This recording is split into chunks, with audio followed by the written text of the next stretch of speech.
हमने इन टॉपिक्स को पढ़ा है। ज्वालामुखी क्या होता है, अलग अलग प्रकार, क्या क्रेटर होता है, कैल्डेरा किस प्रकार से बनता है, कौन कौन से पदार्थ इसमें से निकलते हैं, प्रोसेस, ज्वालामुखियों का वर्गीकरण। उसके अंतर्गत हमने ज्वालामुखियों का ये वर्गीकरण पढ़ दिया था, जिसके अंतर्गत हमने 3 प्रकार के ज्वालामुखी को देखा। एक ज्वालामुखी जो होते हैं वो 3 प्रकार के होते हैं। कुछ सक्रिय होते हैं, कुछ डोरमेंट होते हैं और कुछ एक्सटिंक्ट होते हैं, यानी मृत होते हैं।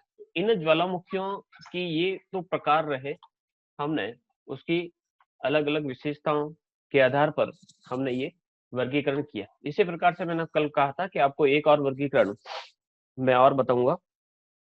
कुछ जुड़ रहे हैं हमारे साथ, तो जो वर्गीकरण नेक्स्ट है, उस नेक्स्ट वर्गीकरण को हम करने से पहले थोड़ा सा देते हैं। कुछ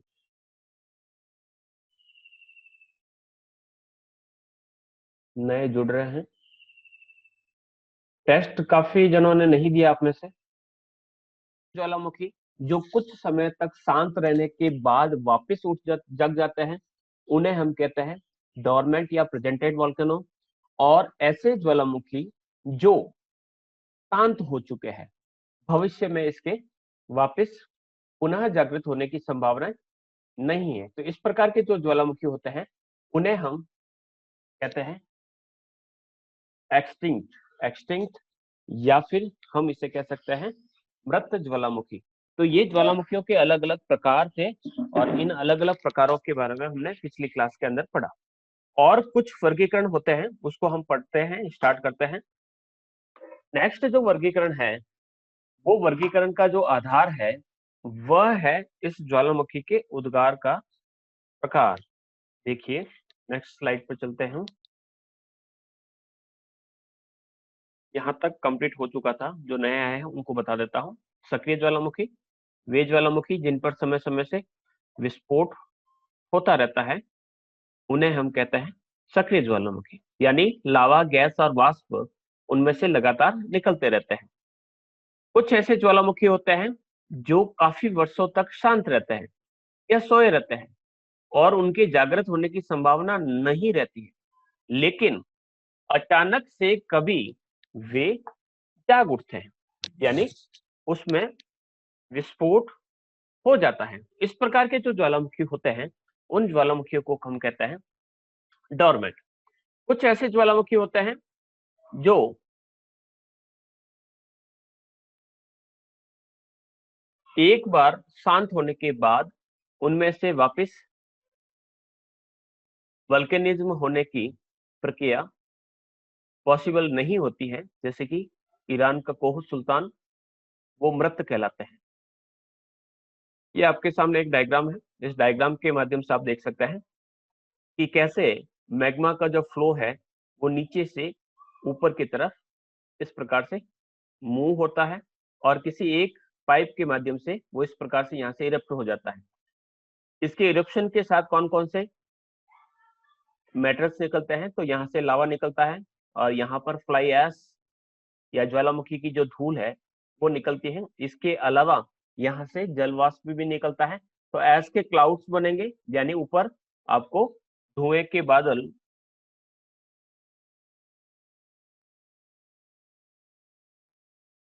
निकलते हैं। तो इस प्रकार से ज्वालामुखी की जो प्रोसेस है वो चलती है। फिर यहाँ पर लिखा हुआ सेकेंडरी इवेंट। सेकेंडरी इवेंट का अर्थ होता है कि ये जो ब्लॉक है, जिस ब्लॉक में से जिसमें से ये बाहर निकल रहा है, सपोज दैट कि ये जो ब्लॉक है यहाँ से ब्लॉक हो गया, यहाँ पर लावा इसी जगह पर जम गया, तो जमने के बाद यहाँ से वो गैस जो है इसको पुश करेगी। तो पुश करने के कारण ये जो पदार्थ है वो बाहर निकलने के लिए प्रयास करेंगे। तो बाहर निकलने के लिए जब प्रयास करेंगे और उन्हें जब जगह नहीं मिलेगी, तो वो क्या करेंगे, किसी नए जगह पर निकलने का प्रयास करेंगे। तो यहाँ पर एक दूसरा वेंट आपको देखने को मिलेगा। इस वेंट को देखकर हम कह सकते हैं कि यहाँ से वापस ये इरप्शन होगा। तो यहाँ पर एक सेकेंडरी वेंट बन गया जहां से ये लावा बाहर निकलता है। तो ये भी ज्वालामुखी है। कहने का अर्थ है ये भी ज्वालामुखी है और ये भी ज्वालामुखी है, केवल यही ज्वालामुखी नहीं है। तो इस प्रकार से मैग्मा का फ्लो एक स्थान से दूसरे स्थान पर होता रहता है। जो लावा पतला होगा वो काफी दूरी तक इस प्रकार से मूव करेगा, और जो गाढ़ा होगा वो यहीं पर जम जाएगा। तो इस प्रकार से एक ज्वालामुखी का पर्वत बन जाता है। तो पहले एक प्लेन सरफेस थी, प्लेन सरफेस से लावा बाहर निकला, उसके बाद एक छोटा सा पहाड़ बना, उसके बाद उससे बड़ा, धीरे धीरे इसका कॉन का जो शेप है वो धीरे धीरे बढ़ता रहता है, लेकिन जो बीच का जो पाइप है वो वहीं पर रहता है। बीच में से जो पाइप रहता है वो वहीं पर रहता है, और वहीं पर रहने के बाद उसमें से यहाँ से लावा बाहर की तरफ निकलता रहता है। अगर यहाँ पर किसी प्रकार की रुकावट आ गई तो ये लावा यहाँ से भी निकल सकता है, ये लावा यहाँ से भी निकल सकता है। तो ये था एक पहला प्रकार। अपने माइक बंद रखे, आपको बार बार कहने की आवश्यकता नहीं रहे। रियलमी रेखा, आवाज बंद रखो, वीडियो भी बंद कर लो अपना। नेक्स्ट बढ़ते हैं आगे, नेक्स्ट स्लाइड पर। दूसरा जो विभाजन है वो है वल्कोना का किस प्रकार। तो उद्गार के स्वरूप एवं तीव्रता के आधार पर, यानी किस स्पीड से हो रहा है वल्कनिज्म की जो प्रोसेस है वो कितनी फास्ट हो रही है, उसके बिहाफ पे हम वल्कनों का जो इरप्शन हो गया उसके विभिन्न प्रकार देखेंगे कि वल्कनों कितने प्रकार का होता है। तो वल्कनों के इरप्शन आप इस चित्र के माध्यम से देख सकते हैं। तो इस आधार पर इसका जो वर्गीकरण किया गया है वो किस प्रकार से किया गया है। तो सबसे पहला जो वर्गीकरण है वो है केंद्रीय उद्गार। केंद्रीय उद्गार जिसे कहा जाता है सेंट्रल इरप्शन। अब सेंट्रल इरप्शन क्या होता है उसको हम समझ लेते हैं। सेंट्रल इरप्शन का अर्थ होता है कि जब लावा सीधा का सीधा किसी एक ही बिंदु से निकल रहा है, ये सेंट्रल किसी एक केंद्र से निकल रहा है। जब किसी एक ही केंद्र से लावा बाहर की ओर निकल रहा है तो उस लावा या उस लावा निकलने की जो प्रक्रिया है उसको कहा जाता है सेंट्रल इरप्शन टाइप, केंद्रीय उद्गार वाले ज्वालामुखी। ये भी कई प्रकार के होते हैं। तो इसमें जो लावा निकलता है वो एक नली के सहारे निकलता है, जैसे कि यहाँ पर मैं बता रहा हूँ कि एक लावा जो है एक पाइप या किसी वेंट के सहारे बाहर निकल रहा है। फिर ये काफी विनाशकारी होते हैं। अब काफी विनाशकारी क्यों होते हैं कि अगर ये पाइप के सहारे निकल रहा है तो एक बार इरप्शन हो जाएगा, लगातार होता है, या फिर कह सकते हैं बीच में ब्रेक भी आ जाता है। तो जब ब्रेक आता है तो बीच में जो नली के अंदर जो लावा फंसा हुआ है वो जम जाएगा। जम जाने के बाद वो क्या हो जाएगा, हार्ड।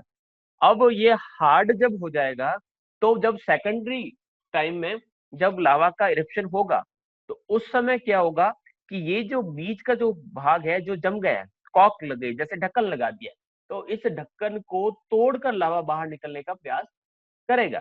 तो जब भी इसको तोड़ेगा तो वहां पर भयंकर विस्फोट होगा, उसमें से पायरोक्लास्ट यानी छोटे छोटे विखंडित पदार्थ उसमें से बाहर निकलेंगे। तो ये काफी विनाशकारी होते हैं। और जब ये इरप्ट होते हैं या इस प्रकार की प्रोसेस होती है तो काफी ऊंचाई तक आप देख सकते हैं इस प्रकार से धुआं काफी ऊंचाई तक निकलता है, क्योंकि जो गैस होती है वो काफी स्पीड से बाहर की ओर निकलती है। तो जो स्पीड होती है उस स्पीड से जो धुएं के जो बादल है वो काफी ऊंचाई तक पहुंचा दिए जाते हैं। तो ये इनकी विशेषता है कि जो सेंट्रल इरप्शन जो होगा उसमें एक नली के सहारे विस्फोट होगा। ये ज्वालामुखी काफी विनाशकारी होता है और काफी ऊंचाई तक धुआं फेंक देते हैं। ये इसकी विशेषताएं होती है। इसके अलावा लैक्रोएक्स नाम के एक व्यक्ति थे, उसने इन ज्वालामुखियों को जो सेंट्रल इरप्शन टाइप थे उन ज्वालामुखियों को उसने कितने भागों में बांटा, 5 भागों में बांटा।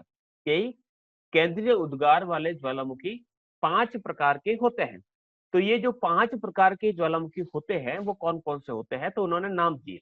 एक थे हवाई तुल्य। हवाई तुल्य का ना के समान, हवाई हवाई एक द्वीप है, तो हवाई द्वीप में जैसे ज्वालामुखी होते हैं उसके समान उसको कहागा हवाई तुल्य।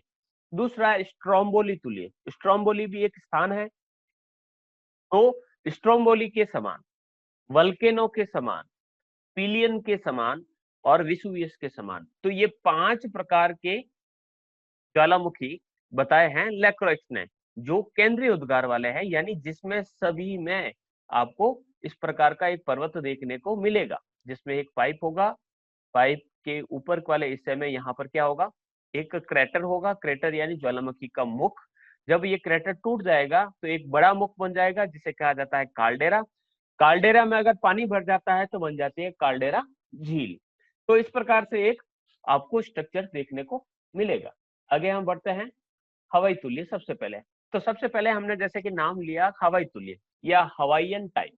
अब हवाई कहाँ है ये देखने के लिए हमें मैप पर जाना पड़ेगा कि हवाई द्वीप कहाँ पर है। तो हम मैप पर चलते हैं और मैप पर चलने के बाद ये हमारी पृथ्वी, और पृथ्वी को हम इस प्रकार से घुमाते हैं। ये कौन सा महाद्वीप है, ये है आपका दक्षिणी अमेरिका। दक्षिणी अमेरिका, दक्षिणी अमेरिका के ठीक ऊपर है ये आपका उत्तरी अमेरिका। उत्तरी अमेरिका से जब हम पैसिफिक सागर में जाते हैं तो यहाँ पर आप देखेंगे ये द्वीप आपको देखने को मिलेंगे। ये द्वीप देखिएगा, ये है हवाई। तो हवाई द्वीप में जैसे ज्वालामुखी निकलते हैं, जैसे कि मैंने यहाँ पर लिखा और जैसे क्लिक किया तो ये आया मोना किया, ठीक है। इसी प्रकार से यहाँ पर ये है आपके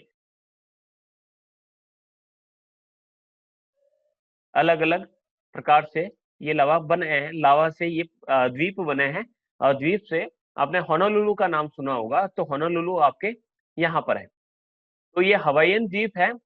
और हवाईयन द्वीप कहाँ पर आया हुआ है, तो इसे आप लोकेट कर सकते हैं, ये आपके कैलिफोर्निया और ये है यहाँ पर आपका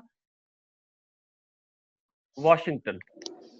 वॉशिंगटन वॉशिंगटन या कैलिफोर्निया से जब हम पैसिफिक सागर में इस तरफ जाते हैं तो हवाई द्वीप आता है। हवाई द्वीप पर पहुंचने का दूसरा तरीका कौन सा है कि अगर सीधे आप ऑस्ट्रेलिया से अगर पापुआ न्यू गिनी होते हुए सीधे आपके मार्शल द्वीप से सीधा पहुंच जाते हो हवाई द्वीप। तो ये प्रशांत महासागर के अंदर आया हुआ है हवाई द्वीप। इस हवाई द्वीप में जो लावा का इरप्शन होता है वो इरप्शन बताया गया है। तो यहाँ पर जैसे कि हवाई द्वीप के यहाँ पर मियाओ, मोल्कोकाई, अहियो, ये अलग अलग प्रकार के नाम है। होनोलुलु दो द्वीप है यहाँ पर, ठीक है। तो ये द्वीपों का एक समूह है। तो यहाँ पर जिस प्रकार के लावा का इरप्शन होता है, तो यहाँ पर लावा का जो इरप्शन किस प्रकार से होता है, तो आप देखेंगे कि जब किसी प्रकार से जमीन का ऊपर का हिस्सा टूट जाता है, ये क्रैक बता रहा हूं मैं यहाँ पर, ये जो आपको दिख रहा है ये है क्रैक। तो दीवार में जब या फिर धरातल के अंदर अगर इस प्रकार का क्रैक आ जाता है, तो क्रैक आने के बाद यहाँ से जो लावा फ्लो होता है दोनों तरफ से, इस प्रकार का जो लावा का फ्लो होता है, तो उस प्रकार के लावा के फ्लो को हवाईयन तुल्य कहा जाता है। अब हवाईयन तुल्य